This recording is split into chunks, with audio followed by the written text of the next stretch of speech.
قل يا قوم اعملوا على مكانتكم إني عامل فسوف تعلمون من تكون له عاقبة الدار إنه لا يفلح الظالمون۔ قل کہہ دیجئے، یا قومی، اے نبی محترم اپنی قوم سے کہیے، اے میری قوم کے لوگو، اعملو، الف عمل کے لیے آ گیا ہے۔ عمل تو ہماری زبان کا کلمہ ہے کام کرنا، اعمل کام کر، اعملو کام کرو، علی مکانتکم، علی پر مکانتکم، اپنے مکان پر، اپنی جگہ پر تم کام کرتے رہو۔ انی عاملن، میں بھی کام کرنے والا ہوں۔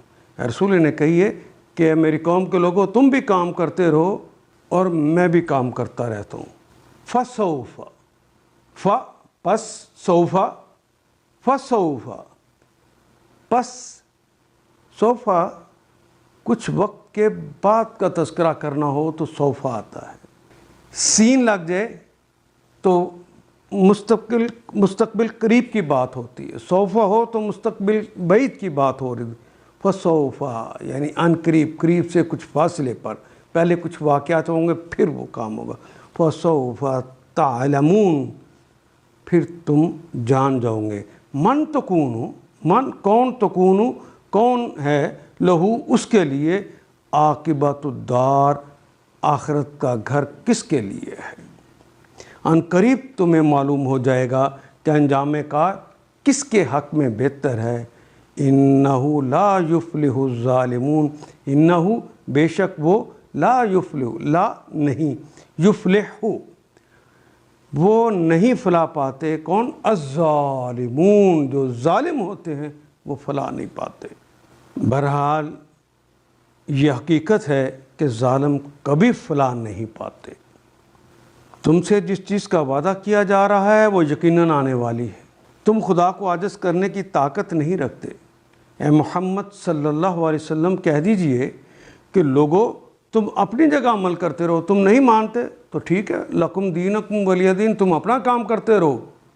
وہ خوشنما بنا دیا نا ان کے لیے ان کے عمل کو، وہ کہتے ہیں نہیں ہم ہی ٹھیک ہے، اچھا کرتے رہو کام، اور میں اپنی جگہ پر عمل کرتا رہتا ہوں، میں جو رب کہتا ہے میں تو وہ کروں گا۔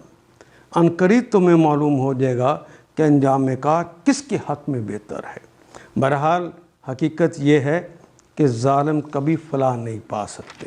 ان آیات کو ایک دفعہ پھر تلاوت خود کیجیے، عربی مبین پڑھتے ہوئے دیکھیے، کیا بات پوری اندر اتر رہی ہے؟ کیا یہ اردو کے سانچے میں ڈھلتی گئی ہیں عبارتیں؟ اگر بات سمجھ آنی شروع ہو گئی تو الحمدللہ یہی ہمارا ہدف ہے، اور یہ ہدف پورا ہو گیا۔ اللہ میرا اور آپ کا حامی و ناصر۔ الف لام